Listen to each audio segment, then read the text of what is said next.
And now for the first of two of our female Grand Marshals for 2015. Gee, I don't know where to start with this woman.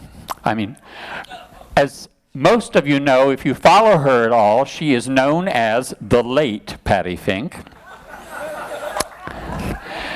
I never challenged her as to why that was very popular, but Taffet and some of those folks, I believe, coined that phrase, and it became basically a nickname for her. And I have been told that there is an occasion where she might be a little tardy or running behind just a wee bit, but she always has a good reason, so, you know, far be it from me, because if she's doing all the stuff that she's known for doing, then I forgive her for being late, because when it comes to activism, when it comes to political rights, and when it comes to equality, nobody has a bigger or a stronger voice than Patti Fink in our community. She is fearless. She is not intimidated. Without her input and effort, we are one of the very few cities that has an education program for diversity for our police department and for our first responders, and that is a great thing to have. She's one of the people that pushed for that to happen, and she spearheads many of those education programs. The rookies come through every year, and they get their training. But I'm going to let you tell her story about her and her relationships to Pride.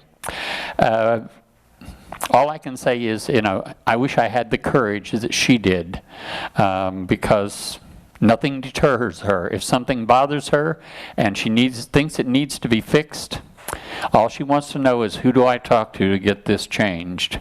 And she'll find them. Please welcome, if you would, Patti Fink.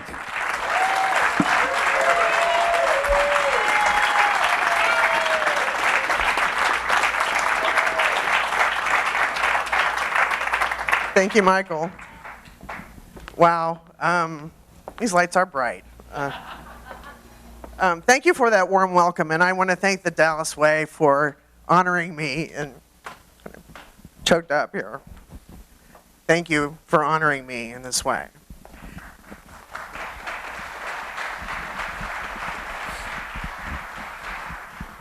You know, it's really exciting to be a Grand Marshal. I remember when my partner Aaron was a Grand Marshal in 2010, and I was just giddy. And I think Sunday's going to be coming too soon, because I'm going to be crying and giddy at the same time. But so thank you all for that that great honor. I've worked with a lot of organizations over the years, but I'm going to try and share a little bit about each as I walk through them. But I just wanted to note too that I'm known for being the late Patti Fink, but I'm also known for being such a fashion maven. You know, I've got my KNON t-shirt and my jeans. So I have lots of KNON wear, as you might imagine. And I just wanted to open with, I have the capacity to drive Erin Moore crazy. She knows that too. She knows well. She's like, where the hell is she going with this? But, you know, and I'm such a grammarian, and I wanted to point out something that I point out every time it happens on TV, and I yell at the TV, and Erin's like, really? You know, this again. And it's when people say, it's something I'll never forget. You know, when people say, it's something I'll never forget, as if it's sitting on the edge somewhere, and it could fall off into forgotten, but you're just holding it back a little bit, not quite at the edge, you know, but it's destined to be forgotten, except for your effort. It's something I'll never forget. And so when I hear people on TV say that, I was like, no, they should be saying, it's something I'll always remember. You know, it's over on the remember side. And that's something that I think about when I look back on all of these years of activism. I remember so many things. I've forgotten a few, but I remember the important things, and most of them involved so many people in this room. So if I've forgotten anybody, please forgive. I cut my teeth in LGBT activism really with the National Coming Out Day and National Coming Out Project, which was an educational project of the Human Rights Campaign Foundation, actually. And in those days, it was really Susan Gore and Jim McBride, and Gregory Pines, and Janice Del Monte, and John Moline, and Aaron Moore, my partner, who were, really got that going. And we had great events, and we would go down to the State Fair of Texas when it was on and have an event there every year with a speaker. And many people called it, Gay Day at the Fair. And I'll just tell a brief story. One year in 1999, I believe it was, our guest speaker that year was Keith Boykin, who was an advisor to President Clinton at the time, and a very out gay man, a wonderful man. And we had arranged, it was like pulling teeth every year to get a location at the fair. And so that year we were going to be allowed to have Marine Corps Square. Now, as you may remember, in 1993, Don't Ask, Don't Tell became the policy of the United States military. And so it was enforced then. And so we were told we could not say the event would be at Marine Corps Square. So everything we had published, our posters, nobody was online then, really, a lot. But everything we advertised, we said this: just inside the Perry Gate, in the large grassy area, just in front of the DAR house. So that was quite a moment for us, and it was a big chunk on the posters, believe me. And in those days, I co-chaired with Dave Marks, and then also with the fabulous Gregory Pines, and a wonderful man, Raphael Motone. And those were some fun years. Some of my favorite times are the most grassroots things you can do in the world is be out there with people. And we had a tradition in those days of doing a signature ad in the Dallas Morning News that expressed support for non-discrimination for LGBT people. And we would get hundreds and hundreds of signatures, and we only charged what it would cost to do the ad. And it was a double truck in the Dallas Morning News. And so for years, before I was co-chairing, we would have to get affidavits written from every person whose name was in there. And then we'd have to carry all of those reams and reams of paper down to the Dallas Morning News with our big check and pay for the ad to get it in. And this is something their legal department required. And so when I was a co-chair, that's one of the things I wanted to get rid of, was all that stupid paper. And so we talked to them about, we were told, oh, it's a controversial topic. You can't, if you're going to have your name in the paper, it could be somebody else's name, and people will call and they'll complain. And I said, well, what other controversial topics do you have where people sign their names in the paper? And they wrote, oh, there's pro-life and pro-choice, and there's all this stuff. And I said, well, do they have to do big reams of paper for every person who's in it? Because we would have sometimes 1,000 names. That's a lot of paper. And they said, well, no, they don't have to do that. And I said, well, we're not going to do it anymore.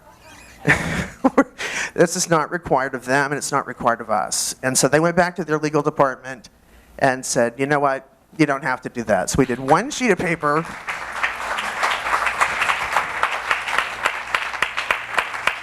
We had two things. We had one sheet of paper that was an affidavit from the co-chairs that everybody in the ad was who they said they were, and the check. And so that's what we handed off. And it was interesting, one year the salesperson at the Dallas Morning News asked Dave Marks if he could get him tickets to see David Sedaris. And I remember Dave's look on his face, and he said, we don't all know each other. And it was like a revelation to this man that Dave could not do this for him. So it was really, really interesting.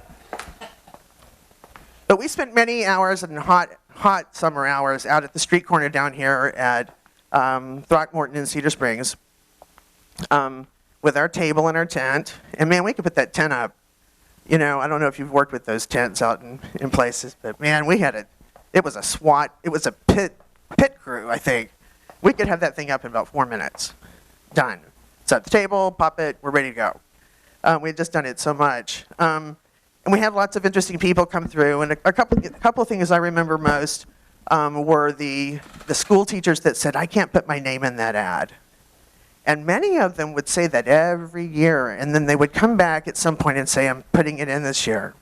I'm putting my name in there. And it was such a discussion tool because people would get the ad in the Dallas Morning News, and they would read it, and they would go, well, how can we tell who the gay people are? And we would say, well, that's the same in life. You're looking at their names, wait till you see their faces. You can't really tell because we're everywhere, and we are your teachers, and your lawyers, and your firefighters, and all of those. And so it's a great discussion piece that we had. And the one-on-one conversations were really very moving. We had one young man who was 1 week away from being 18 years old. And he came to the corner, and we were talking to him, and he was with his mother. And we said, well, you have to be 18 to include your name in the ad. Otherwise, you have to have a parent or a guardian sign with you. And he said, his mom said, oh, you can come back next week and do it. And he said, no, I want to do it now.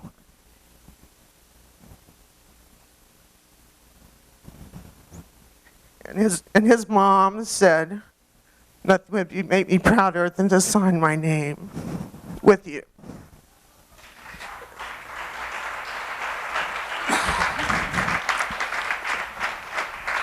And I cried because it was so moving. I mean, she just beamed and smiled at her son and hugged him and said, nothing could make me prouder to sign my name with you on this page to include your name among so many. I may have moments like this throughout. But we did go on to have, we expanded the ad into a special section. And I remember the first year we did a special section, it was a struggle to get enough advertisers and people to participate to justify all the pages and pay for it. But by golly, that first special section that got published in the Dallas Morning News was an award-winning one for the Dallas Morning News. In the category for circulation greater than 100,000, we won it nationally for the Dallas Morning News in the family category. And that was just a thrill in the family category. There must have been some eyes popping at that announcement. The be who you are. So those were really great days, and it got me involved with the Human Rights Campaign, and I just had so many great years. There's lots of hair pulling and stuff like that, and with the pace that you have to keep when you're serving on the HRC Steering Committee and other functions and responsibilities. But there was a time when Aaron and I were just, every night of the week, where are you going to be? Where are you going to be? Where are you going to be? But it was also one of those places where we got to know each other. I met Aaron working on the National Coming Out Project stuff, and then got involved with the Human Rights Campaign, and she had just become a member of the Board of Governors, and so we were already many years friends before we got together. So that was kind of an exciting thing. And two, when we first met, she will tell you this story. Janice Del Monte, who had been very active in the National Coming Out Project, had introduced us, and she, I was attracted to Erin immediately, but she was dating somebody. And Erin, it turns out, had been attracted to me as well. So she asked Janice about me, and Janice told her that, that I was, active with my church, and I was wearing this cross. I've had this cross most of my life. And Erin thought I was a nun.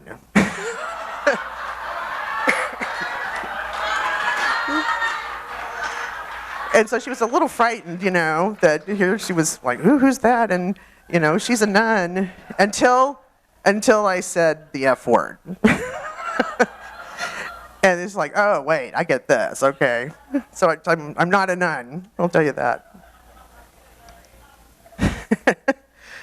And then I got involved with the Dallas Gay and Lesbian Alliance. And I can remember those early days. Anybody here work Laura Miller's campaign? Remember those days? There was a special election because Mayor Ron Kirk had resigned in order to run for an open Senate seat. And Laura Miller had a great campaign and really stepped up, and that's really how I got involved with DGLA. And those were grand times to feel a win. I don't know if you remember the 2000 election, but that just, you know, sucked the life out of so many people when we had to deal with George W. Bush and his cronies in office, and it was really, really painful. And so to have a great local win was just so exciting. But I'll talk first real quick about the police academy and the Dallas Fire Rescue Academies. I have to give lots and lots of kudos to one man, a wonderful man, Gil Flores. He's an amazing man, and we do these classes together. Many times he does them by himself. I've done some by myself, but he has really spearheaded this effort these many years. Before he came along, John Wimberly had been obviously very involved, but we've been doing classes at the Dallas Police Academy since 1993, and at the Dallas Fire and Rescue Academy since 2004. And I think it makes a difference. We certainly see how the police department and police officers are perceived by our community and how that perception has changed over the years from one of fear, as we heard about earlier. You know, if one was walking by outside a club, that red light went off, all the way to here's somebody I can reach out to for help and who I trust will assist me. And so I think this kind of training really is very important. And we've had some poignant moments over the years in these classes, but we typically have a class of 40 or 50 recruits, and depending on how many the Dallas City Council authorizes to be hired, that academy can be poppin' or it can be pretty slow. And one year we had a class, I'm not kidding, like every 5 weeks. It's like they had moving a lot of 400 officers they were going to hire. So it was pretty busy. But just some interesting things we've gotten from those. One, we ask a question, you know, what are some stereotypes about cops? You know, because we talk about stereotyping and dehumanization and such. And you hear the cops say, they just get like, you know, sag back in their chairs. They're like, coffee, donuts. You know, they kind of like reflect it back in and just, you know, self-deprecating completely, and they mean it. And you ask the firefighters that, and they'll say, six-pack abs, good looking. So they have a very different perceptions of themselves, you know. It's kind of amazing. And the classes just keep getting younger and younger and younger. It's not me, it's not Gil, it's them. They're getting younger and younger, particularly at the Dallas Police Academy. And we have so many it-getters these days. You know, we used to have the question, who's the man and who's the woman? And we just don't get that. Well, they get it. They really get it. This generation has made me so hopeful. You know, we say, does anyone here know someone who's LGBT? And the hands just fly up. And someone will say, you know, hey girl, I was the maid of honor at my best friend's wedding. And she married the woman of her, you know, the love of her life. And it was a wonderful ceremony, and we had a great time. And that's the kind of stories we've been hearing a lot of from the Dallas Police Academy. And you know, Dallas Fire Rescue is a little bigger nut to crack. They don't have as much. It's an older group. They're trying to build diversity. Not a lot of women. You know, no attrition, kind of thing. So we have a bigger nut to crack there. But just some interesting things. We had a class at Dallas Fire Rescue, and I was talking about gender roles, and this guy raises his hand. He says, well, I think that the whole country, most all families are like Leave It to Beaver, because we're kind of like talking about, you know, traditional gender roles. You know, dad goes to work, mom stays home with the kids, you know, that kind of thing. And so there was a whole group of people kind of turning around and agreeing with them and not agreeing with them, and then you know, another group was just saying, no, that's not true. It's nothing like Leave It to Beaver. No, there's just very few families in this country who are structured like that. And then we had this other group of people at the other end of the room that said, what's Leave It to Beaver? And so I just let them figure it out. They were explaining everything to each other, and it was great. It was really wonderful. And we do an exercise too where we solicit slurs for homosexual and heterosexual, like if you're trying to convey that, and we use that as a tool through the class. And inevitably, at every class, we hear one we've never heard before. And I remember doing a class with Mike Luvolo at Dallas Fire Rescue, and somebody yelled out, "Crunchberry." And I'm like, what's that? You ever heard Crunchberry? Like, he's a Crunchberry or whatever. So I asked Mike, I said, are you a Crunchberry or am I a Crunchberry? I'm not sure. But it's just amazing. And Laura Martin comes to these classes, and she's our LGBT liaison for the Dallas Police Department. She often comes and we just, mind-boggling, like, where did that come from? But it's pretty interesting.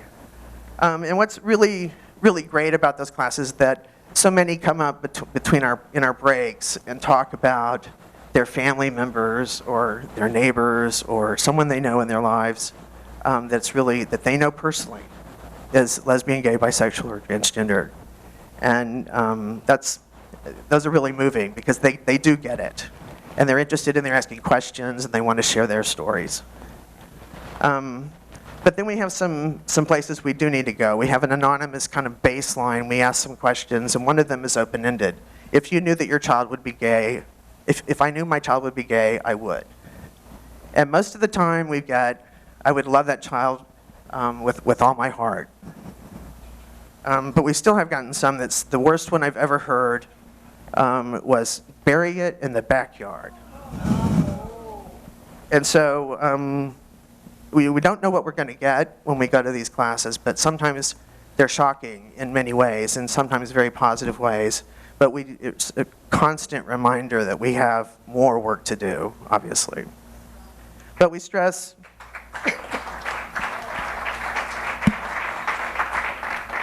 our big message is professionalism.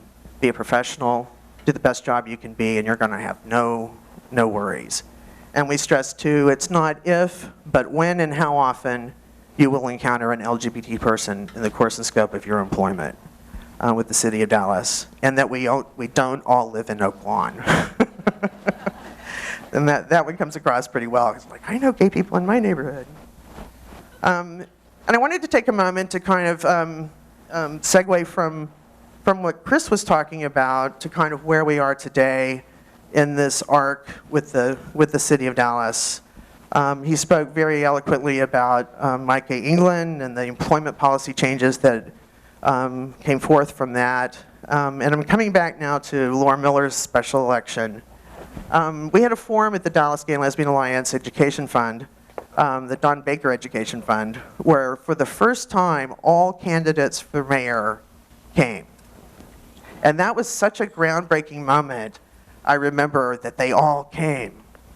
And if you're not familiar with some of the local elected official election stuff for city council, it can be pretty amazing when you look at how it used to be. There would be candidates, I understand, who came in through the back door and left through the back door. And we still have candidates who don't ask for our endorsement, at the DGLA PAC. But they come and talk to us. And so all of those past things can be a stark reminder that things do change and things can stay the same. But I do remember one thing I wanted to point out before we talk about Laura Miller, and that was in George W. Bush being president of the United States when he nominated Harriet Miers. Remember Harriet Miers, the nomination for Supreme Court? And she was from Dallas, and she, ran for city council and served here. And I know she's here in the audience this evening, Louise Young. Because of the DGLA PAC, we have the questionnaires, and we keep them confidential, and we have interviews, and we've been doing this now since 1976. Louise ran home at lunch, dug out in her garage, and found this questionnaire from Harriet Miers that said she supported LGBT people. In whatever vernacular it was at that time, and faxed it to the Human Rights Campaign, and within 2 hours, bam, it's the front page on CNN.com. Harriet Miers had supported LGBT people, so that was kind of like a great moment to tie together how important these interviews and these cycles are with elections. Those are such an amazing time, and I tell you, I'm thrilled and excited that Louise is getting involved with DGLA again. So that's really exciting. It's coming full circle. When Laura Miller got elected, I can remember Aaron and I watching on a cable news network that doesn't exist anymore, TXN. It was Texas News, and we cried. She said in her inaugural speech, right after police and fire salaries, that she would pass a non-discrimination ordinance to protect lesbian, gay, bisexual, and transgender people in this city. And she did that. She was elected in February, and in May 8th of 2002, we had an ordinance. And it was not just her work, but it was the Honorable Ed Oakley, the Honorable John Loza, the Honorable Dr. Elba Garcia, and the Honorable Valletta Forsyth Lill. And they were amazing. That was just a thrill to be a part of this community when that happened. And I came on the board just after that had passed, and it was just such a great thing. And we were thinking, there's more to do, but that's kind of like a pinnacle of what's going on. We had protections in employment, public accommodations, and in housing for the first time, and we had included it in it. Legally, we're going to fix it coming up soon, but we had sexual orientation and gender identity protections in the non-discrimination ordinance, and that was ahead of New York City. So we were very pleased with the city of Dallas had done that. And we had, in talking about the transition sort of from the old days to the new days, I am so pleased to say that this past cycle for City Council, we have 15 seats at the Horseshoe, and we had 15 endorsed candidates for the first time ever at the DGLA PAC. They all came. All of them. And we had never had, a lot of the districts in South Dallas were open, as you may remember, in May. And we had candidates from all of those districts, and many of them had 6 and 8 people running in a very competitive race, and we had 5 and 6 of those from many of those districts come, and they get it now. They come because they know they need our community. They need our community, they need to understand our issues, and they need our votes, and they get that. So that's a very big deal. I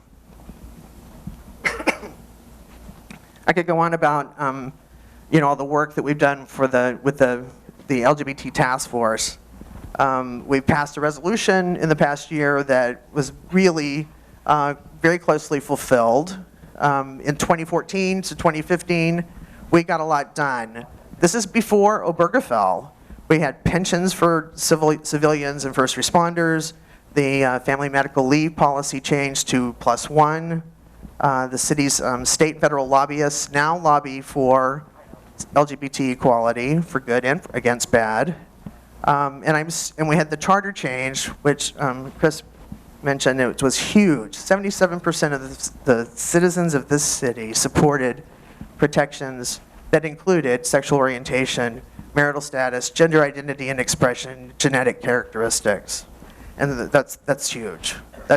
We look around and we see what's happening in Houston, what happened in Plano, and we say, wow, I'm so proud to live in the city of Dallas, where people here, they do get it.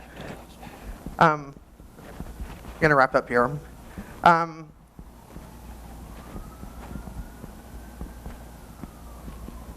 Okay, I'm sorry, I included a lot of stuff.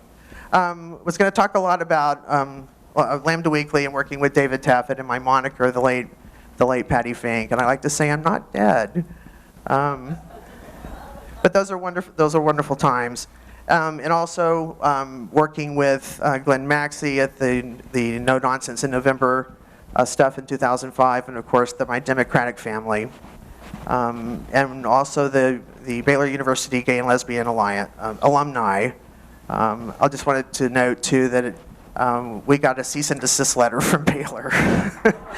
so that we could not be, you know, they didn't like us being Baylor Bear Pride at all.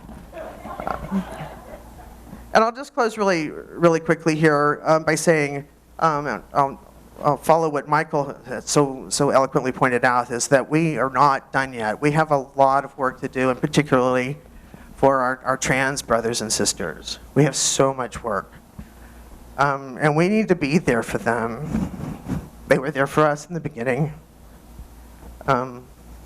It's difficult to talk about how much they need us, and we need to be their allies and their advocates.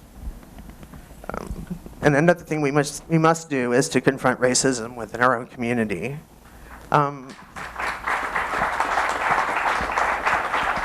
As much as we like to think we're together, there are many disparate parts of our community that we need to bring together, and we need to stand up for each other. You know, white males only make up 31% of the U.S. population. So the other 69% of us, you know, we're gonna write things. And I just want to close by saying, working with all of you and getting to know all of you and celebrating our pride together and being here tonight is something I'll always remember. Thank you, Patti. We have one small footnote here. And if you all will excuse this personal privilege moment, as Patti mentioned, we met doing activism, and our life has been full of meetings and marches and speeches. So I couldn't think of a better opportunity to do this, but especially with all of our friends in the room. But Patti, will you marry me?